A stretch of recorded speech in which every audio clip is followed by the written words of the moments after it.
so she just had a ton of regret, and she passed away. And when she did, I just knew, like, I do not want that to be my legacy. Like, I do not want to land on, oh, I wish I had, I wish I hadn't, I wish I would.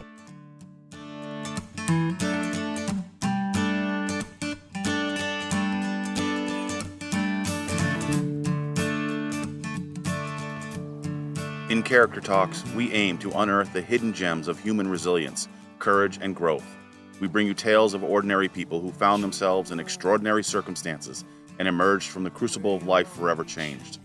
From tales of facing fear head-on, to serendipitous encounters that altered destinies, and from travels to distant lands that broadened horizons. To battles fought within, we believe that every experience holds the potential to shape us in profound ways. I'm Chris Christie, and this is Character Talks. Just after it's been cut,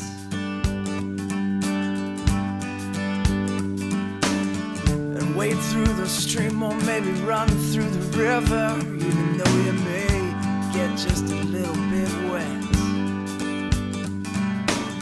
A bum bum sheeto, a bum bum sheeto, wow, wow, wow, wow.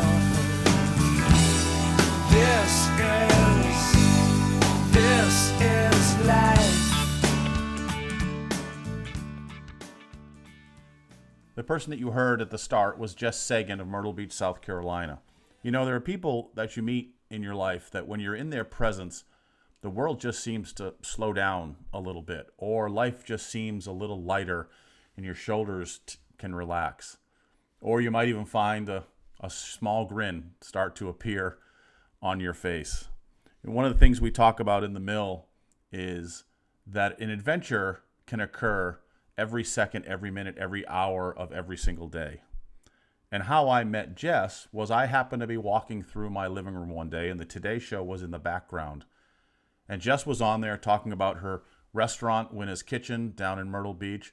But she was sharing the story of her mom and how her mom was ill and not doing well, and expressed to her the idea of not having any regrets. And I think that's what prompted the Winna's Kitchen, her restaurant. But it also, I think, was perhaps a little bit of a guiding light for Jess moving forward. So when I heard that, I immediately said, I need to speak with Jess. And I am so glad I did. So here is the interview with Jess. Jess, we might as well dive in. Let's do it. And let's get this going. And first of all, thank you for hosting us in the restaurant on a day that you're closed. I didn't realize you were closed. But thank you for taking the time to sit down with me, and even on a closed day. And it's great for me. I love doing these podcasts because it gets me sometimes into places that I've never been, including Myrtle Beach. There you go. This place is beautiful, and I can't wait to just walk another few hundred yards that way after this and enjoy the sand. So welcome, and like I always do with the podcast, can you kind of give us an overview, a little bit more of who you are and a little bit of your story, and then we'll go from there. That's a broad question, but there's so much to my story, I feel like. But my name's Jess Sagun. I'm 53, and I've been in Myrtle Beach all of my adult life. I was raised in a little small town about an hour and a half from here, but as an adult, this is where I've spent most of my life. I'm married to a wonderful saint of a human being. Literally, he's a saint. I have two beautiful kids. My son lives in Nashville. He's a touring musician. And my daughter's actually my partner in the restaurant we run together. And I have probably my biggest badge of honor would be I'm a grandma to 6 kids. They call me G or G Lady, depending on the day. But they are, I'm not kidding y'all. If you, the grandkids, I was raised by my grandparents and they love me a lot. I had no clue how much better they like me than their own kids. But it's true. But me and my daughter have a business here. I've been an entrepreneur over time. I was raised by entrepreneurs. I've chosen to do things the hard way almost every step of the way. You know, I think that's the only way I've learned. I just don't ever pay attention to good, solid advice. I'm going to always try to figure out a harder way to do things.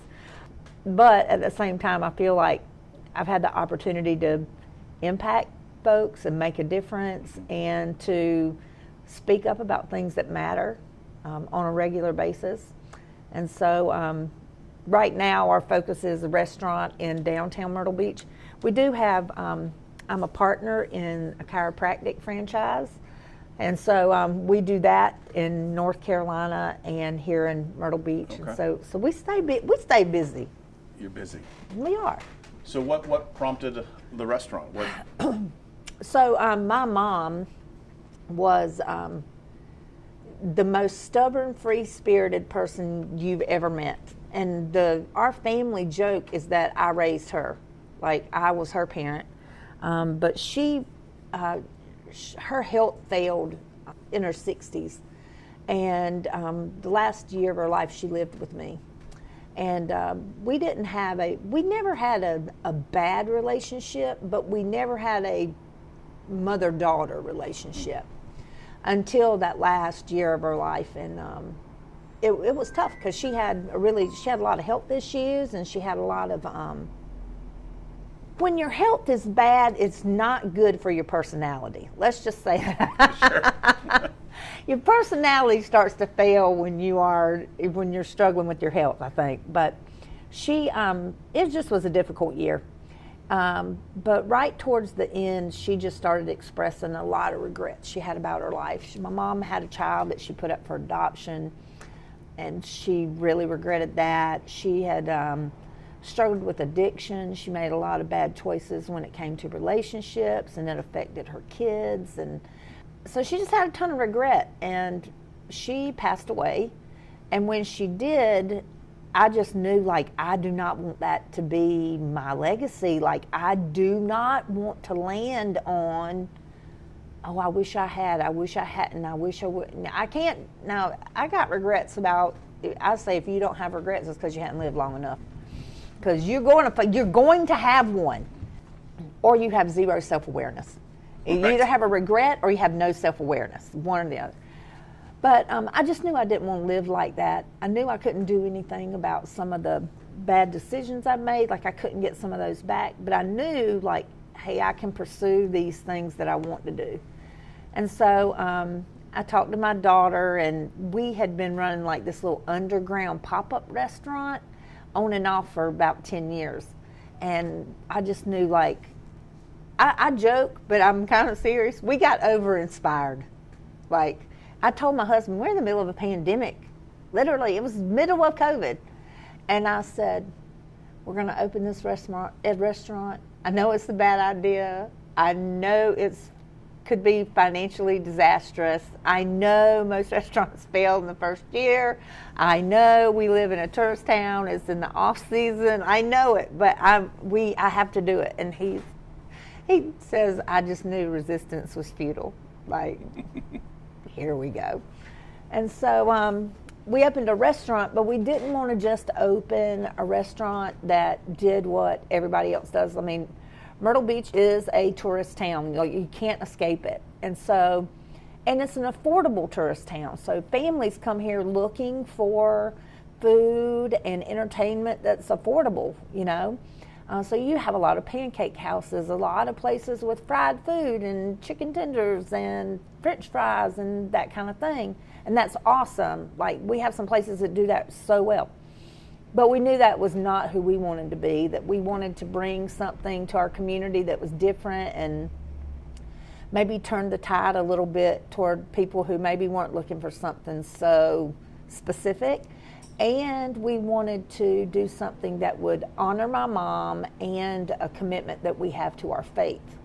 And so we knew we wanted to do something that would serve our homeless community, because it is here.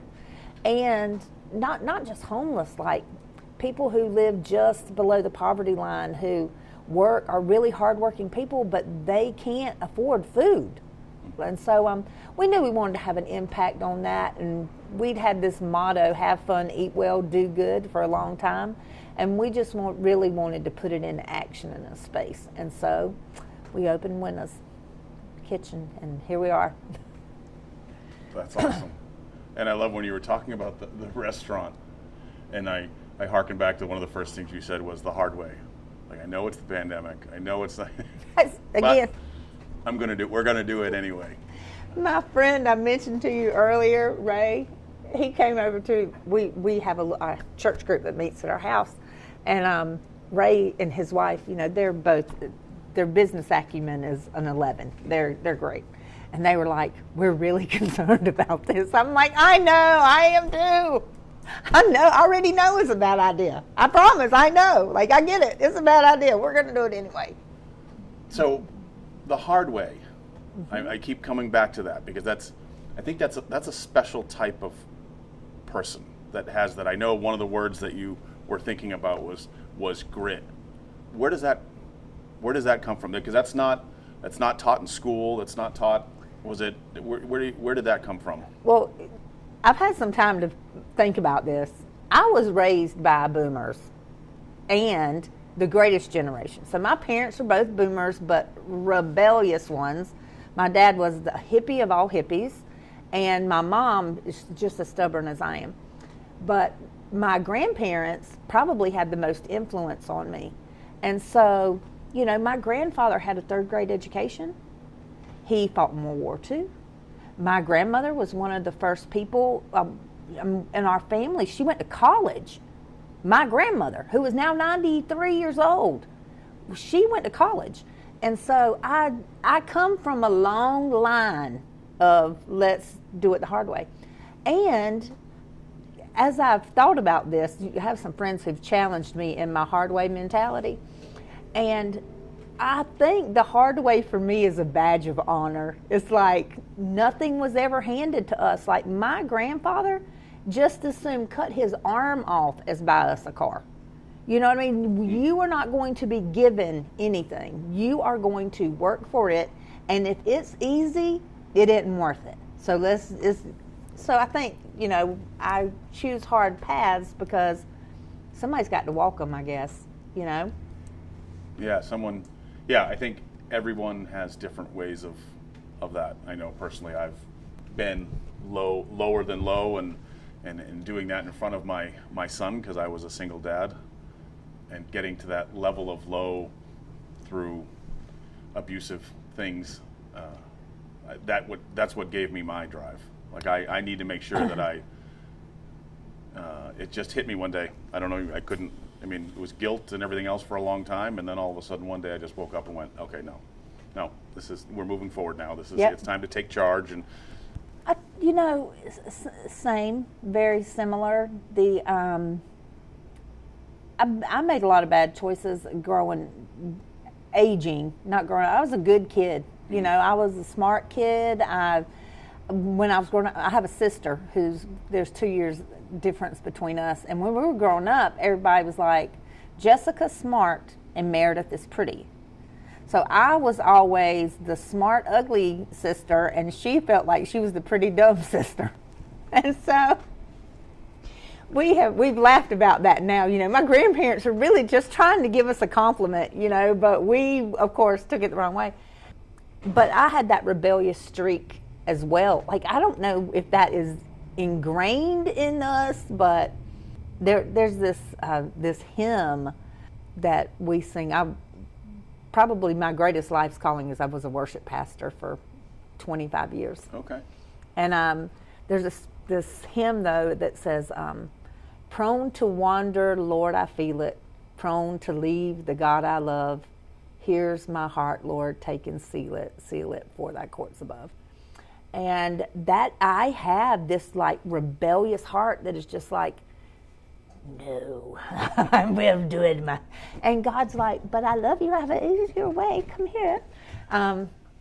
But I grew. My parents were divorced. Both my parents struggled with addiction, and it doesn't matter how good of a support system you have as a kid when you're growing up. when your parents aren't around or your parents aren't active or positive, you feel rejected. And I had wonderful grandparents, really, really wonderful. But a lot of my life I felt that rejection, that, hey, why didn't my parents show up for me? Like, why wasn't I good enough? And that's another reason I'm always trying to be good enough. And so I got into some unhealthy relationships that culminated in some very intense drug use that landed me homeless. God and his sense of humor. I found myself homeless. There's a Greyhound bus station a block from here. And I was homeless at that bus station. Now I drive by that bus station every day to come here. And it's just a reminder, God's like, I got a plan. I got a plan. You just hold on. Can you follow directions for a minute? And so I think a lot of that has kind of, I'm trying for that hard way to fall off of me, to be like, hey, wait a minute, maybe everything doesn't have to be a struggle. Maybe there is some grace in it. Maybe you can choose an easier, albeit still worthy, path. Patience. Zero. Zero. It's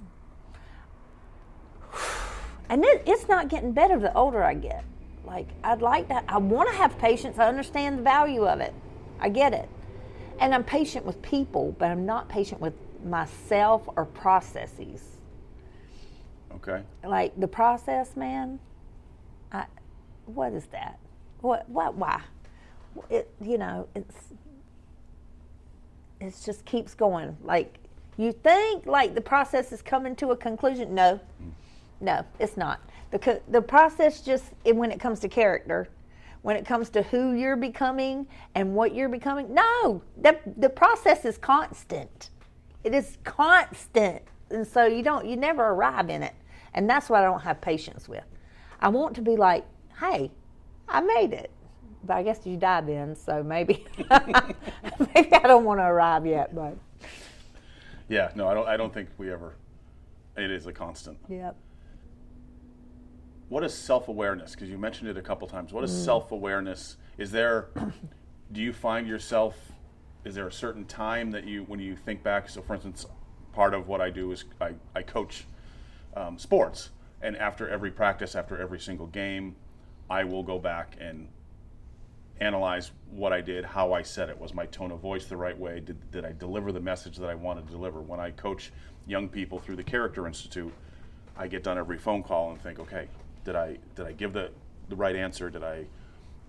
Was I the best service to them? But I find times to do that. Do you find that it's self-awareness is something that you become more aware when it's quiet, or are you just constantly? I used to be real good at self-analysis, but not good at self-awareness. Okay. So I had no problem looking at, hey, what did I do, and my opinion on how I delivered that. But I realized, oh, wait a minute, you need to listen to other people to be self-aware. Like, I know that part of that is intention. Like, if your intention is good, it goes a long way. But Max, who's a lady who's here, like, she's like, the road to hell is paved with good intentions. So I know it is good to have a good intention, but if you're not willing to listen to other people, just be like, no, you are too hard. You are too quick. If you're not willing to hear that. And I think that being open to listening to others who know you, and I'm not just talking about any little somebody, I'm talking about the people who love you, my daughter, my husband, my closest friends. For a long time, all of my self-analysis and self-awareness was negative. Like, it was hard for me to see anything good about myself or about the way I delivered anything. my family has really, and my friends have really helped me over maybe in the last decade, just to be like, wait a minute, is that really true? Like, are you really that? No, you're not bad at that. You're good at that. You just are, you need this, you need to change this or that. So self-awareness has become a process instead of me just analyzing what I think about myself and looking at my actions and my intention, allowing other people to speak into my life and be like, no, I think you are, because I am very critical. I bet you're a coach, you probably are too. I'm way more critical of myself than I'd ever be of anybody else. And that's something I'm learning now. Like, I would never say to other people the things that I say to myself. Of course. And you're just like, dang. And so learning that, and I think there's another part of that awareness. Like, I am aware that so much of the good things that have happened in my life have absolutely nothing to do with me. They have absolutely nothing to do with me, and everything to do with the favor of God, the people who are in my life, and I feel like an awareness and gratitude of that.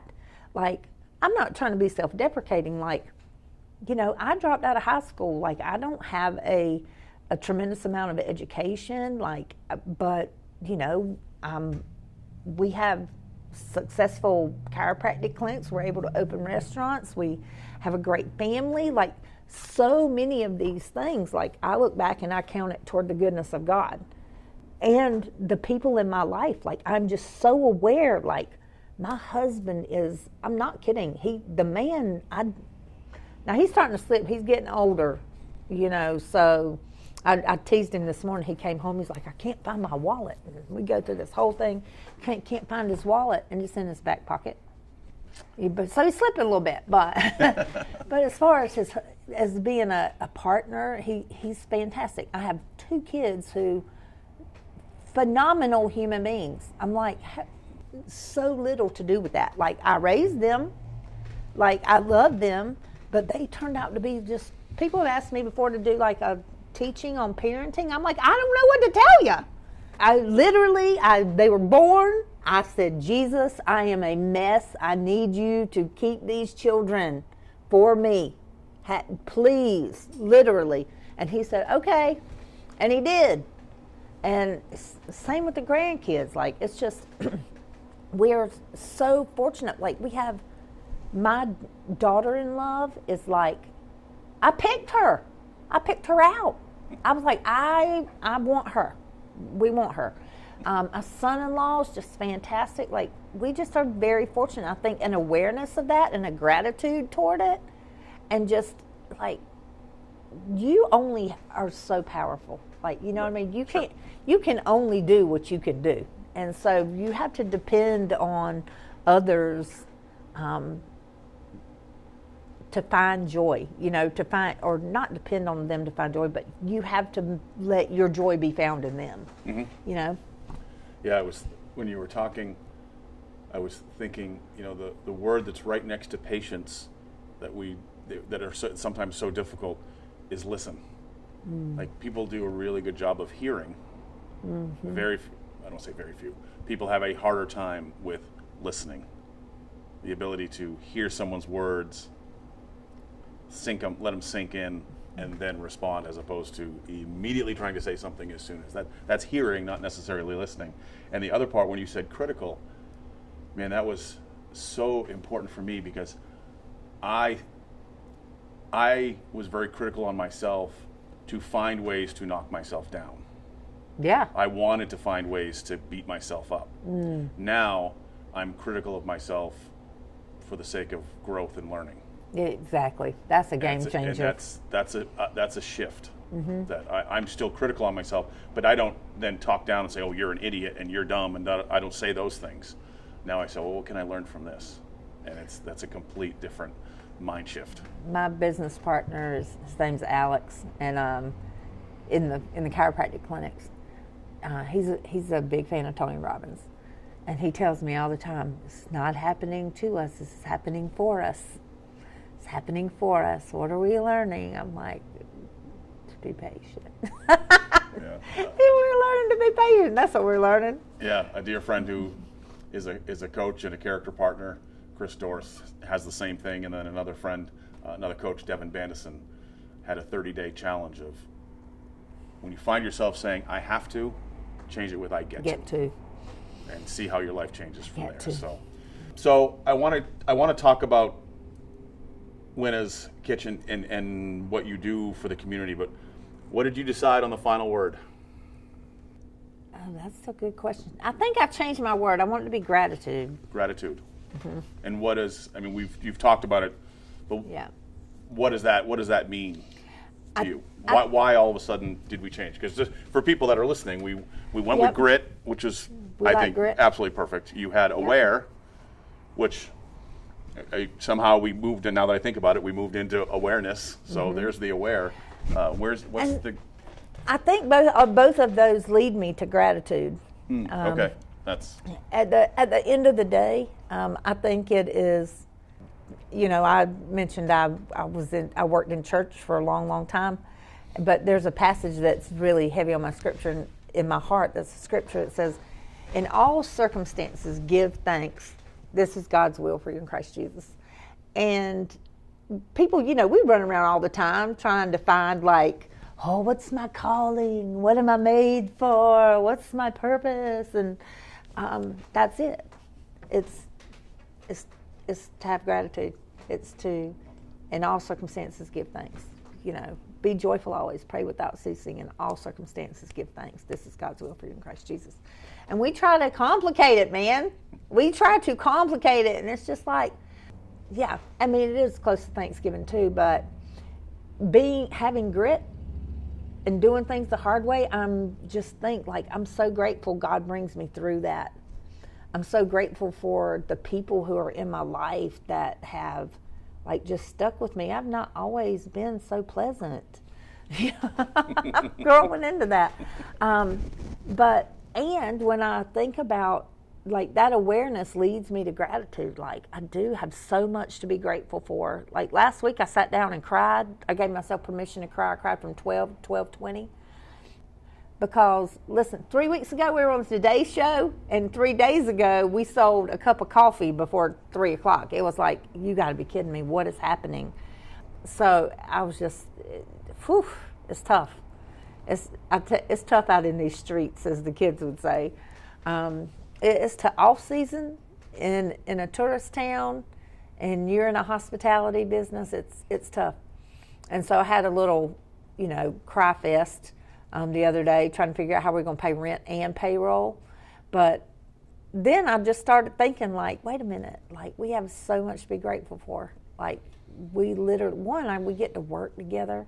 I get to see my grandkids every day. Like, my husband's so sweet. Like, we get people in this community that just, they pray for us, they love on us, they care for us. They, there's just so much more than the worries.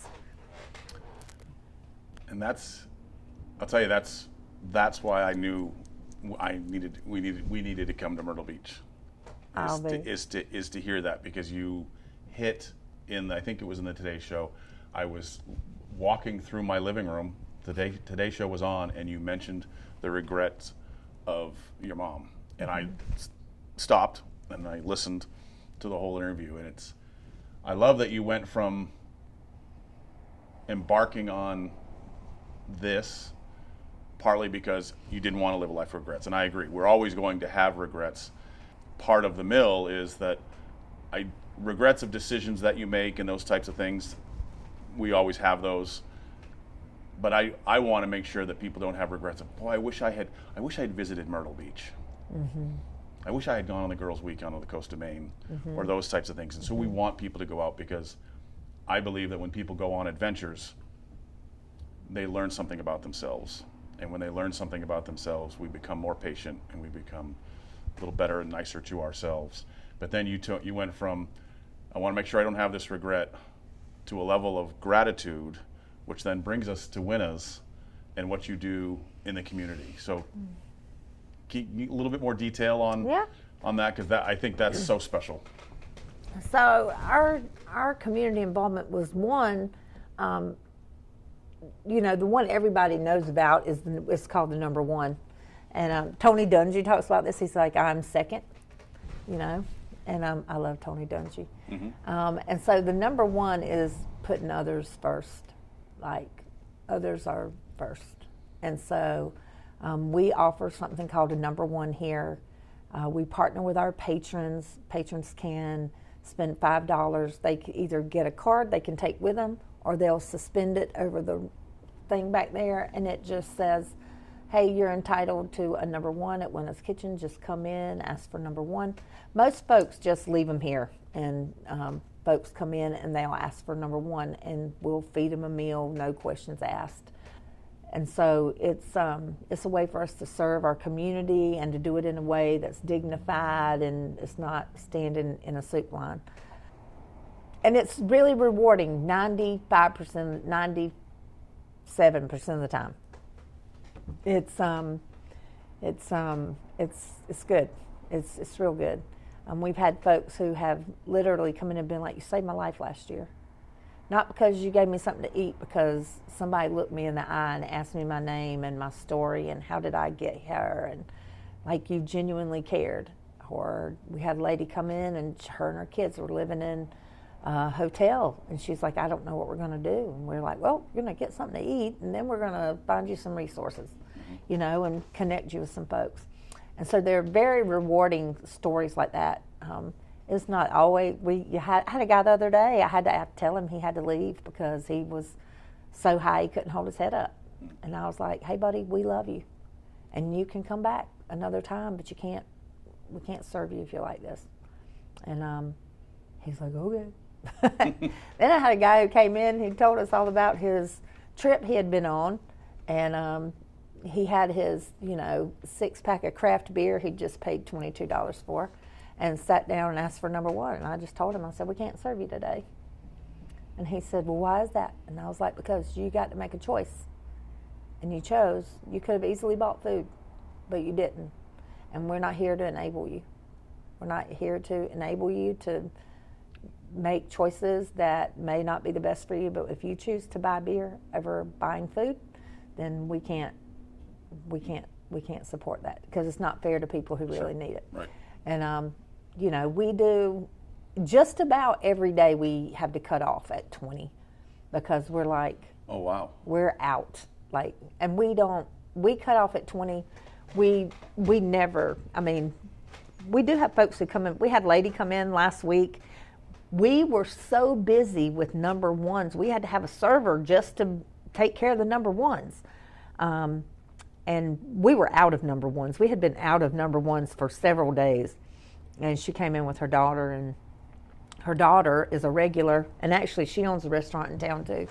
And she was explaining to her mom what we do, and her mom was like, I want to take care of all the number ones in here today. And so she bought all their food for the day. But it's hard. I had a couple the other day.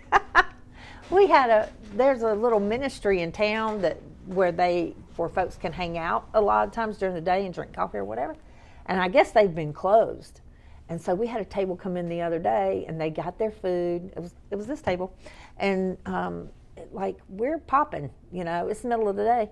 And literally they had pulled their snacks out, were sitting at the table, and they started vaping. And I was like, hey guys, are you guys done eating? And they were like, yeah. And I was like, okay, we got to go, because you can't be vaping in here. Like, this isn't a hangout spot. It's a restaurant. And they were like, oh, yeah, okay, cool. And so, I hate being the heavy sometimes, but I'm like, I want to protect the people that we really do serve. And, right.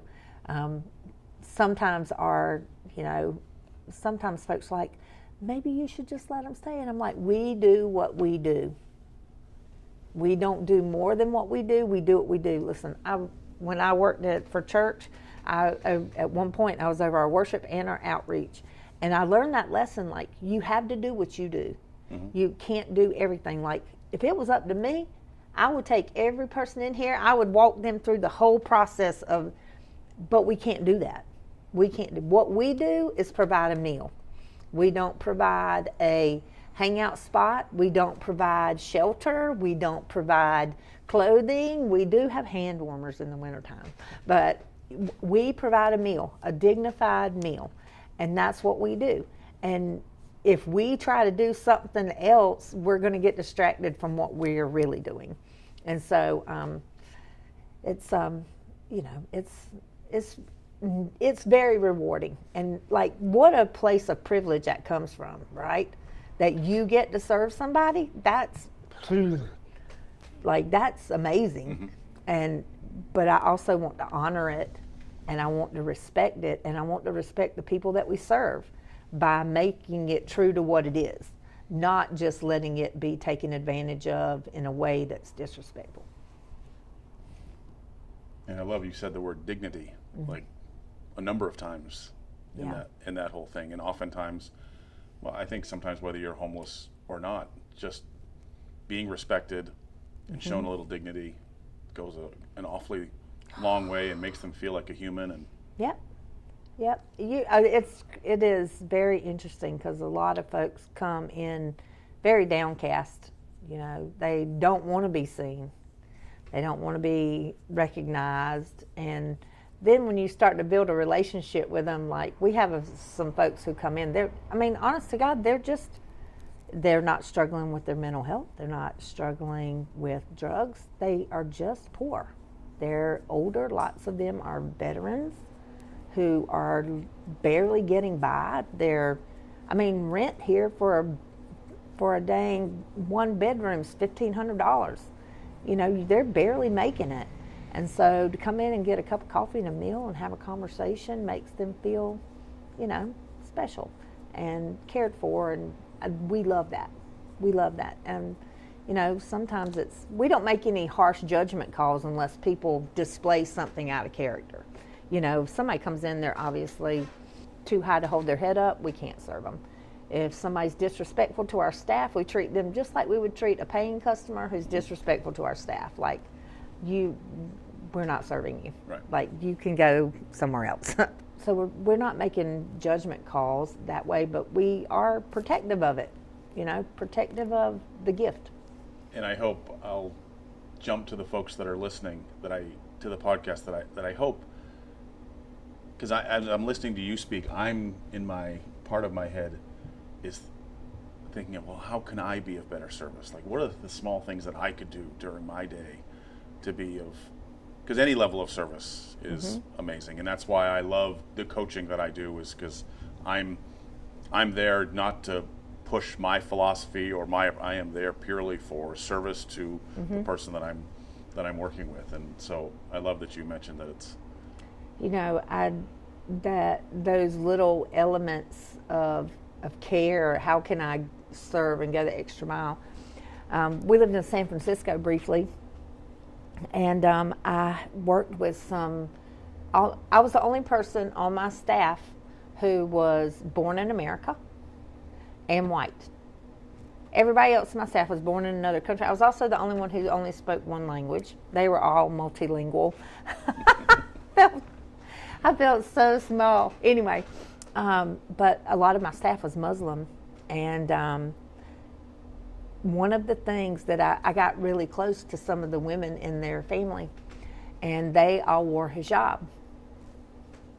We lived in San Francisco. We flew out to San Francisco 3 days after 9/11, as soon as the airlines were open. Oh, wow. So it was a very different climate. And I remember just women who wore hijab did not feel safe. And so my friend shared with me, just make it a point of, I was like, how do we overcome that? Like, how do you make a person feel safe? And he's like, look her in the eye. Don't ignore her. Like, acknowledge her. And so I was like, that's such a small thing. But I'm not telling you I've made it my purpose to do that every time I meet a woman who wears hijab, to look her in the eye and acknowledge her. Hi, how are you today? And you can see, I'm literally speaking, that's it. But acknowledging, like, I see you and you count enough to matter. I'm not afraid of you, and I'm not pronouncing judgment on you. I don't have a preconceived notion about you because of your faith. Like, it's things that little that make a difference in people's lives. For us, on the day to day, it's, hey, here, have this sandwich, But yeah. Yeah. When I go to the grocery store, I always try to say, well, thank you, Stephen. Or, Yep. Because with the name tag, and every time I say thank you, they're looking down, and then as I say thank you, Stephen, they all of a sudden look up, Yep. and sometimes it is the simplest It is things that small make a things. big difference. Small things. So I always end with what's next. Which is interesting because I've had some folks that I expected these like massive answers. I interviewed someone who in 98 days walked across the entire country, and when I asked him, I said, "What's next?" and I expected some adventure. He goes, "Nothing. I'm just going to enjoy the moment now." And I thought, wow, I love that. So, is there something next? Something that you're eyeing or considering, or is it? Yes, there's a bunch of somethings we're considering. We're really committed to being part of what's happening in our town, like, that whole bloom where you're planted thing. We want to make a positive impact in our little neck of the woods. And so we're looking at ways to do that. One, I think we're going to expand some. As far as the restaurant goes, we definitely have to figure out a way to diversify our revenue streams in the off season, because the stress of this season, I can't do it. But diversifying revenue streams, we've been approached by a production company about doing a real life behind the scenes kind of kitchen reality situation. And so I think we're going to pursue that. I trust the person who runs the production company not to completely malign our character.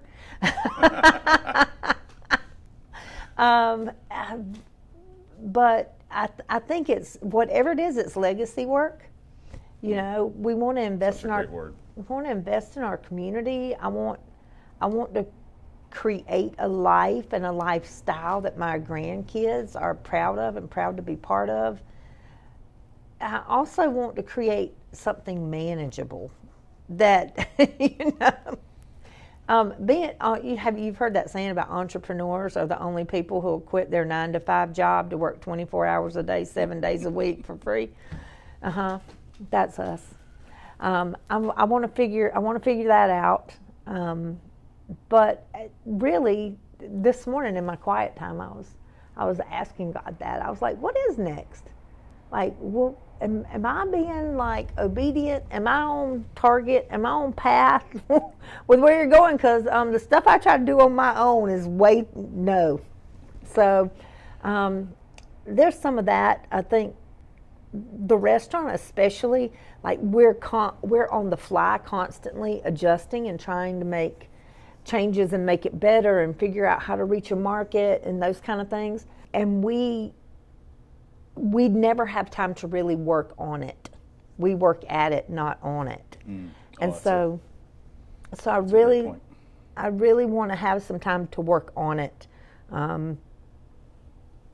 There are almost as many restaurants in Myrtle Beach as there are people year round. I'm not kidding. There's so many restaurants in Myrtle Beach. Every time you turn around, there is a new one opening. I want to be like, don't do it. Don't do it.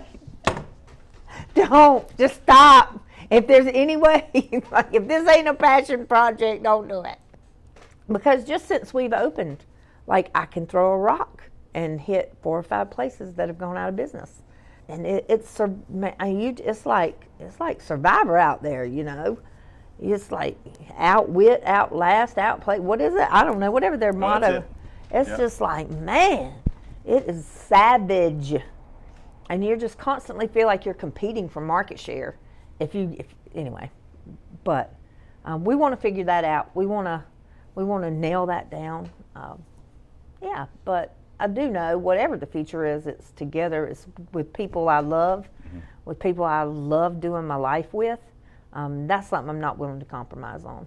You know, we're gonna keep doing what we love with people we love, and if that's more better restaurant, if that's clinics, whatever it is, we're gonna keep doing it and keep moving forward because we want to love our life, not just endure it.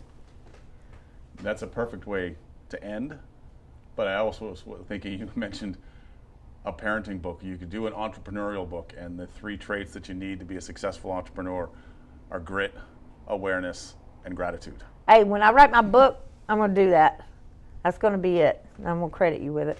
Yeah, those are the 3 things that you have to be tenacious. Yeah. You have to be aware and be patient, and then you have to have that gratitude too. We used to have these little family talks with our kids, and we do them regularly. We called them gripe sessions, and literally you just got to go around. Everybody got to go around the table and be like, "This is what you're doing right now that just irritates the crap out of me." Like, and the other person could not respond. No excuses, no nothing, not even apologies. Like, I just need you to be aware. Like, you're doing this, it makes me insane. It makes me not like living with you, you know. And so we would do those with our kids regularly, and I think it made for good. I think it made for peace in the house most of the time. But the other thing you had to do was talk about the best thing about the people in the house. And my son always would say, "Mom, you are just tenacious. Like, you are just constant." And I was like, "Is that good or bad?" He said, "Yes, it is. It is. It's good, it's bad." So I hope we get to do this again, and we will make an absolute point to do this next time when you're open. Yeah. Please. Because I've been sitting here this entire time staring at this menu. And I've seen you on the Today Show. So the food looks amazing. So I will just tell people that on the podcast that if you are ever in Myrtle Beach, make sure you Winna's get down Kitchen. here to Winna's Kitchen. Yeah. Make sure you order multiple number ones. Yes, please. And enjoy a good meal and have a little service. Have fun, eat well, do good. Perfect. Jess, thank you. Thank you. Ta-da-da! Our conversation with Jess has truly been enlightening, and we cannot thank her enough for taking the time to chat with us in her restaurant, Winna's Kitchen in Myrtle Beach, South Carolina. If you ever find yourself in that neck of the woods, be sure to stop by and order a number 1 and let them know that you heard about it through the Character Talks. Jess embodies the essence of gratitude in every aspect of her life, serving as an inspiration to us all. She's a mother, a wife, grandmother, friend, and entrepreneur, and Jess exemplifies the power of service and community, showing us the transformative impact of embracing gratitude each day. Jess understands that we will all have regrets in our lives. It's called being human. But when working through her mother being ill and learning of her regrets, Jess embarked on a life of service and living life every day to the fullest. We urge all of our listeners to cultivate gratitude in their own lives, recognizing its ability to guide us towards fulfillment and purpose.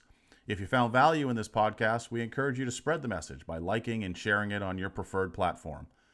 Additionally, we invite you to join us on The Mill, a vibrant new social media platform dedicated to fostering positivity, new adventures, and community spirit.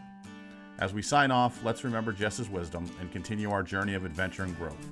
Until next time, let's keep exploring, learning, and expressing gratitude in all that we do.